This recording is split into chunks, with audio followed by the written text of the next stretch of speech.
If I were a boy, even just for a day. Vamos a Agora-Vide los viernes de 6 a 8:30 cada 15 días y trabajamos con personas discapacitadas.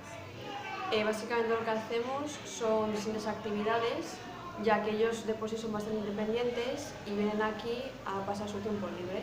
Y pues a veces cocinamos, salimos a dar paseos o jugamos con ellos a las cartas.